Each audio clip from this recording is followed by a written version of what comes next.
Hey everybody, welcome back to theclinicaltrialsguru.com. Again, it's theclinicaltrialsguru.com. I'm here in the lab putting the finishing touches on my CRA Academy, which is getting underway next week. It's not too late if you still want to join. I'm probably going to take another handful of students.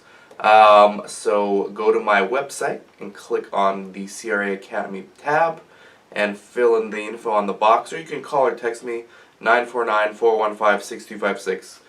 Now that that's out of the way, this video is going to be about and for research clinics and principal investigators knowing when to say no to a study.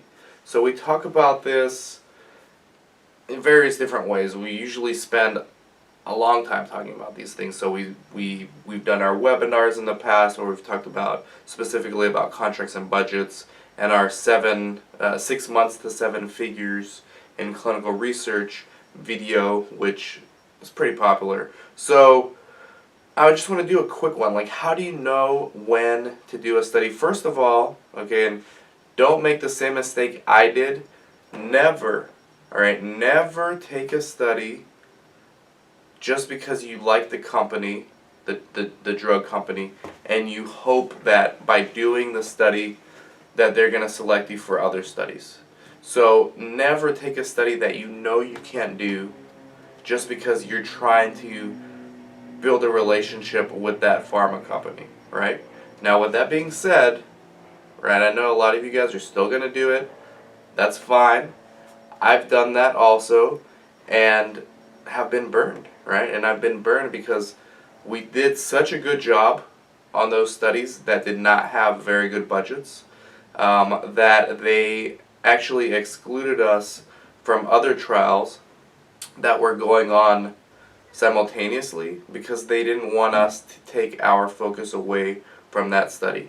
But we were promised the potential of getting those studies, which is why we ended up taking this study in the first place. So never do that, especially not with any of the big pharmas. First of all, they're so big.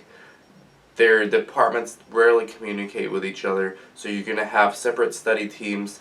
They don't even know each other. They don't know that you're working on these trials. Sometimes they do. I don't want to make any just blanketed statements, but never take a study that you know you can't do a good job on, that you know you can't recruit the patients for, and most importantly, that you know you can't make a profit on, just to get more studies, right? I'd rather you don't do any trial. I'd rather you do another study, maybe a less lucrative study, but one that you can make up for in volume by enrolling a high volume of patients. Or I'd rather you even do a phase 4 study where there's not very much work required in those trials. So that's rule number 1. Never take a study because you feel like if you take that study, then the pharma company will establish a relationship with you and start giving you other trials. That's not the way it works. There's a lot of intricate pieces to this puzzle, and it's not as simple as you do this trial, you do another one. That may work with some of the smaller biotechs, but again, if you know you're not going to enroll patients, why take that study? Because they're going to assume that, well, since you didn't enroll any patients in this study, why should they give you another trial since the first study they gave you didn't do well on? You gave them a goose egg, 0. Another reason not to take a trial, the budget doesn't work out. Specifically when it comes to assessments, right? More and more studies these days are requiring, I repeat, requiring an MD, which would be either the PI or a sub-I, to do not just some assessments, the majority of assessments, right? We had a study here, perfect, here meaning one of my clinics, perfect. We're kind of in a drought for central nervous system studies. We got one that the indication was great. We were confident we can enroll 30 patients. But then when we looked at the protocol and we had the site selection visit, we were told that 80% of the assessments, which were, by the way, very time consuming, had to be done by an MD. Not just any MD, a board certified psychiatrist.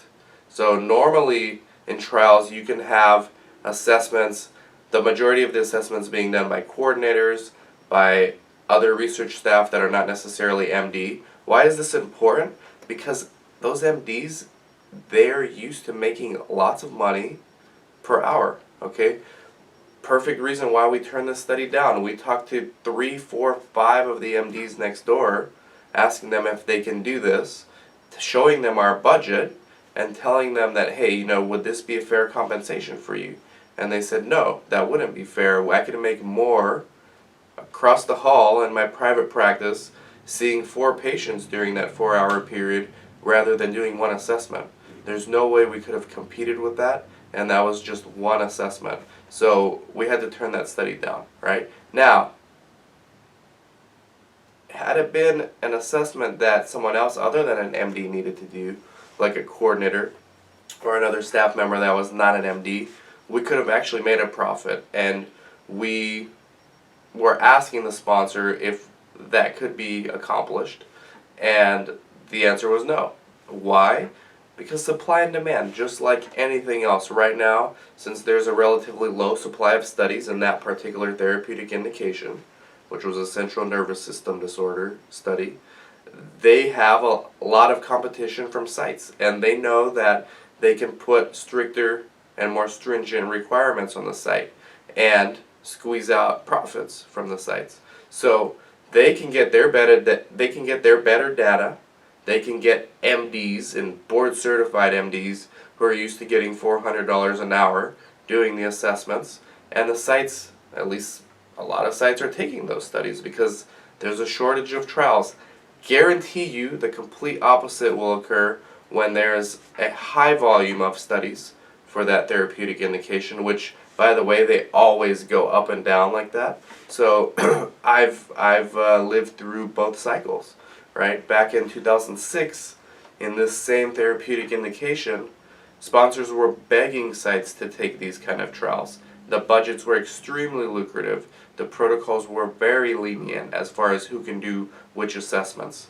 That's going to come back around, and then that kind of study will be a totally different story at that point.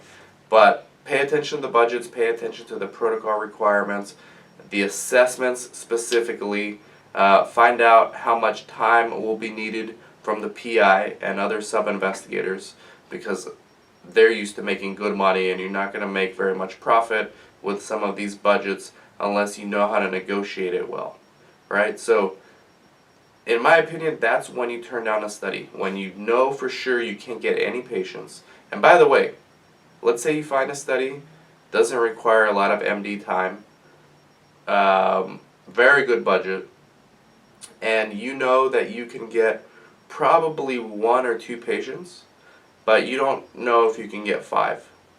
I would take that study. Why? First of all, you know you can make money. You're guaranteed at least 1, if not 2 subjects to get in that trial from your database.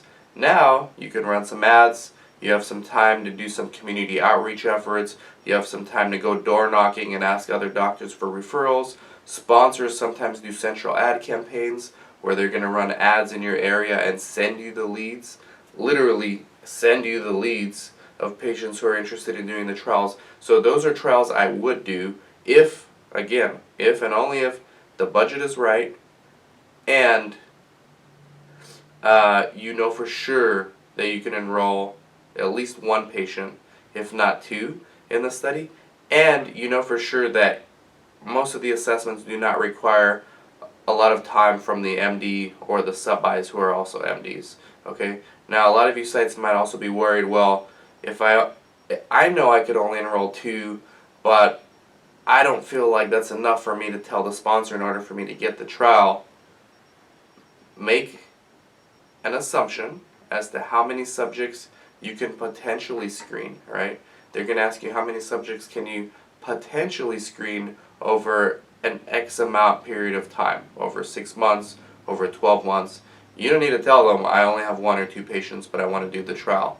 However, some of my sites have said that, and because the sponsors were desperate for sites, because other sites were struggling, the sponsor was okay with that. So you kind of have to play it by ear. Every case is different. You kind of have to know the context.